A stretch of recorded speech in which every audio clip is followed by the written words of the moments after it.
Hello, this is the Public Relations Podcast with me, Richard Midson, who you're very welcome to connect with on LinkedIn at Richard, M-I-D-S-O-N. It's a show all about comms, marcoms, PR, etc. Anything that is about organizations or businesses connecting with the public. We speak to corporations and individuals about how communications is happening today and, just as importantly, will happen in the future. I'm a former news editor, broadcaster, and political PR person.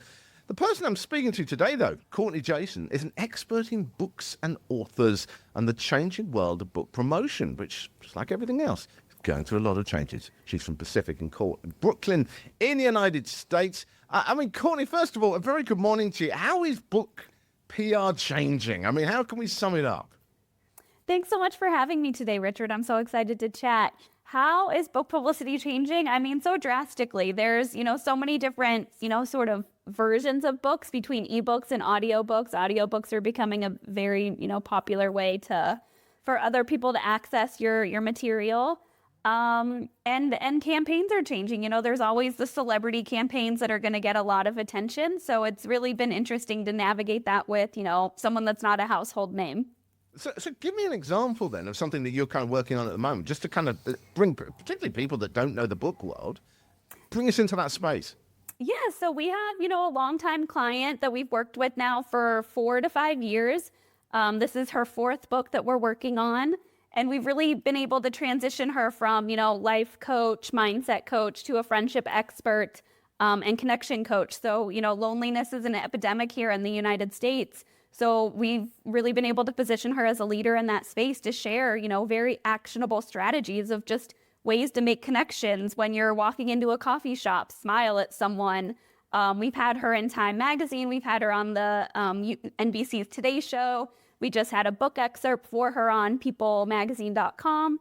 So it's been really incredible to sort of see how we've grown together in 4 years of working together. It's really interesting because we were speaking about this just before, and the term life coach, which you started off there, you said the transition. Life coach is kind of one of those oversaturated, overused words now. Everyone seems to be a life coach. And yet it sounds like what you did was you said, okay, well, we can't sell that. We've got to position you. Correct. We had to find a niche, find a lane. And so it was, so much about her books just lended itself to that. So through finding more of these media opportunities and seeing what she was really inspired to talk about, we could really just tap into that market and position her. And she also just did a TED Talk that's about to launch this week. So it's been really incredible to see the impact that she's had. How did you approach that, though? I was talking to someone the other day that does pitches people to podcasts, and they were saying that what they do is they sit down with them and they basically interview them and just try and look for those hooks that you can sell from it. And then you see whether they're interested in it. How do you approach it? Yeah, we do a very similar process, except ours is, a questionnaire online. So that gives them more time to just sit down, sort of think. And we start every campaign with a, author or client questionnaire. And I always ask our authors, put a brain dump in there, because something that you might not think is important, I will find. And that's the thing that I can polish. So the more that you give me to work with, the more I can really figure out what those, gold stars are that make you, special and unique. One of the things that I was fascinated by, and I can't remember if this was on your website or on your social media, and you were talking about how books have transitioned from being products to platforms. Can you tell us a bit more about that? Yeah, it's really interesting, because I think a book offers you credibility that, your website or social media might not have. It's, you can use it as a business card. It's another way to get your name and your expertise in front of people that might not come across it, on Instagram or TikTok or, just from Google searching. So having a book, there's that extra credibility to say, also, I'm the author of this. And I wrote, you were able to write a whole book on this particular topic. What you're saying in a way is that the book is no longer actually the issue in a way. It's almost like, of course you want to sell the books, but it's almost like it doesn't really matter whether you sell the books. It's the brand, it's the statement, it's the credibility aspect. Absolutely. There's, that's one of the questions we ask with our authors too. If sales is their goals, we might direct them more towards our digital marketing campaigns or Amazon advertising, where you're able to, directly see that, the money you're putting into the campaign is translating to sales. Obviously, with PR, there's no guarantee. It's a lot harder to have that PR hit that immediately translates to sales that you can, track and say, hey, A led to B that led to C. I always joke that you can't interview a book. It's about the person behind it. So it's, the book is part of the campaign, but at the end of the day, it's really who's the author, what's their story, what's their message. The book is secondary. It's still part of that, but we're essentially a people PR firm first with people that have books. But it's interesting, though, because it's this whole aspect of what are you trying to achieve? Because I think you still get a lot of people that just go, I want some publicity. And it's like, okay, but what publicity? I mean, you could walk out into the street naked and sing opera and you'll get publicity, not necessarily the one you want. So it is, isn't it? It's about being clear. So you've got, I want to sell books. You've got, I want to raise my profile. I mean, how much more do they niche down, or how much more do you niche them down into exactly what they want? It varies. I mean, I do want to know what their goals are from the get-go so we know what we're working towards. Our campaigns are also pretty short. It's usually, our typical campaign is 3 months. We might have an author that is hiring us, well in advance of their launch. So it might be a 6-month campaign. So, we do typically start a campaign with the book pitch. So saying this book is new, it's coming out. That's the news hook. That's the timeliness of, getting the media attention. But there's also only so many book reviewers in the media world. The LA Times doesn't even have a book section anymore. Like, there's really sad things like that happening. So that's, going back to what we were just talking about too, like there's much more, the media around books is shrinking, but the media around having credentialed experts or, journalists are always looking for experts to support what they're writing. So that's the other way to, get those authors into those articles. That's interesting. So it's kind of changed from being the announcement about the book launch to being, here's someone that can talk about loneliness who also has a book. Exactly. Another thing you talk about is local media, and you still quite like utilizing it. And it's like one of the things that I keep hearing, and I mean, I came from local media, and it pains me when I see how it kind of has changed at times. But you still see a big opportunity in local media. Tell us a bit about that. Yeah, I think of PR also as a sort of staircase. So there is, for the first-time authors that we're working with, they do have to start at sort of that D-list media and work their way up that staircase to, hopefully one day have the Today Show call and say, we want you in studio. That doesn't always happen, but it does, it is a process to get there, and there has to be trust to give the campaign time to get to that point. So local media is always a fantastic place to start, especially when you're new to what the media world looks like, if you're new to doing interviews. But most cities will have, their local broadcast station, their radio stations, their local newspaper. And it's just become so much more hyper-local. So if you don't have a specific connection to, a suburb of Phoenix or a suburb of Las Vegas, you might have to skip that market. But it's also not just where you live now. Like, you can think about local media as, where were you born? And that's a good enough connection. Where did you go to university? That's a good connection. Most universities will also have an alumni magazine that always likes to highlight and shout out their alumni doing incredible things. So that's another great place to mention your book or do a profile of, what you've been doing with your career since you graduated.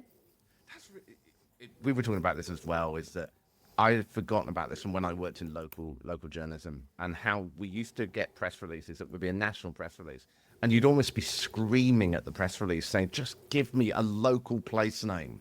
If you could just tell me the person went shopping in the local town, anything. And you're right, isn't it? It's at times, and particularly with organizations which are looking for a good story or something that they can use, if you just give them that hook, then they can use it. Yeah, absolutely. And even if you're, doing book tours aren't the biggest, strategy anymore, unless you are, that high profile celebrity author. But if you're working with your local bookstore for an event, that's another great angle. That's a local event that's happening, with a local author at a local business. That's going to get local media attention. That's interesting. You just made me think of, there was a PR thing done not far from me, whereby the author sat in the window of the shop and were writing their next book, so people could watch them write their next book. And I thought, oh, that's a really good little stunt. I mean, you can imagine, I couldn't do it. You can imagine sitting there feeling all intimidated with these eyes on you. Have you seen any good stunts like that really stood out? Ooh. I will have to think about it. I mean, there's certain things that people do with hiding their book. So if you are a celebrity name, someone will say I've hidden my book in different parts in New York City, so you might have your fans going to look at it. It's been interesting too with some of the, influencers that I follow on Instagram. They'll always, show when they're signing their books at an airport bookstore, which is like, we love airport bookstores. What is it about airport bookstores? You piqued my interest there. I don't know. Everyone's at, when you're at the airport, you always go. You want a book to read on the plane or a book for vacation. And they usually are highlighting the sort of, most buzzworthy books as well. There's probably a demographic thing as well about airports, isn't there? You're going to reach a certain demographic at an airport bookstore. Also, you've got the connotations of flying, which for some reason still have a connotation of glamour, despite the fact we all know how unglamorous flying is these days. That's quite interesting. Yes. Let's talk about general PRE stuff. AI. I mean, we're all still trying to work out how to use it. How are you using it in your space? It's been fascinating. I've really encouraged my team to just play around with it, to test different things, to see how it helps. One of the main ways that we love to use it is helping us with email subject lines. So putting in, a couple different pitch subject lines and seeing if it can improve those, give us, certain keywords that maybe we wouldn't have thought of, or, okay, how can I tighten this so that it's shorter and snappier? I also use it if I have to write, an email that, I'll write the angry version first, and then I'll have AI revise it so I can come off more professional, but at least I get that anger out of my body and my system. And that has been fantastic. I have not tried that yet. That's a really good It's brilliant. So, please write this in a nice way compared to how I want to say it. Yep. Oh, and then I've had just the most respectful responses back of thank you so much for taking the time to explain that, or thanks for the clarification here, when I'm yeah, Meanwhile, it's been great. It helps me edit myself. I hate you. Yeah, they don't know what the first version looked like, and they don't need to. Final question then on it's about measurement as well. PR is always asking about, how do we prove ROI? How do we prove measurement? How do you do it with your business? It's so tough, and we get that question pretty often with, potential new clients. So I always like to say to them, at the end of the day, a happy client is what a successful campaign is for us. So, it's knowing what your goals are. I have to vet, do they have realistic expectations? And if they don't, then that's, it can be that client red flag that I have to pay attention to in advance. So if a client does feel okay, we were busy, we got, a couple of their key media outlets that they really wanted, it really just comes back to their client satisfaction to know that we were successful. And generally, they just sort of say, look, we want to get in 5 media outlets or 10 media outlets or whatever like that, is it? I mean, what sort of thing do they ask for? Yeah, I try not to put any numbers on it just because then I feel that's such an easy way to be well, we hit it or we didn't hit it. Yeah. But we do a lot of different types of media. So our campaigns, they're 3 months. So within that time frame, we're able to do, 9 to 12 different pitch angles, from a book pitch to an author pitch to, something very specific, utilizing a chapter from their book to, that can be a different news story angle. We're reaching out to all types of media. So again, local and national, but podcasts. And it's also interesting because our campaigns have a clear start date and end date. I always tell them, I'm just because our proactive campaign has ended on this date, I'm still going to be in your inbox with new opportunities that come in. There's still going to be journalists that respond to me 6 months or a year after we've finished, but now's the time that they can write the story and utilize you as an expert. So it's really interesting when those do come in and it is truly a year after the fact. And I'm but my pitch was good. It just mattered on the timing. Timing is everything. Yeah, but it's great added value from their point of view. Listen, Kourtney, we are out of time. So come on, how do people get hold of you if they'd like to have a chat? Wonderful. Thanks so much. Find us online at pacificandcourt.com. And then my email is Kourtney with a K, Kourtney at pacificandcourt.com. And we'll pop that in the show notes. Thank you so much for your time. We're going to have to wrap. Thanks so much, Richard.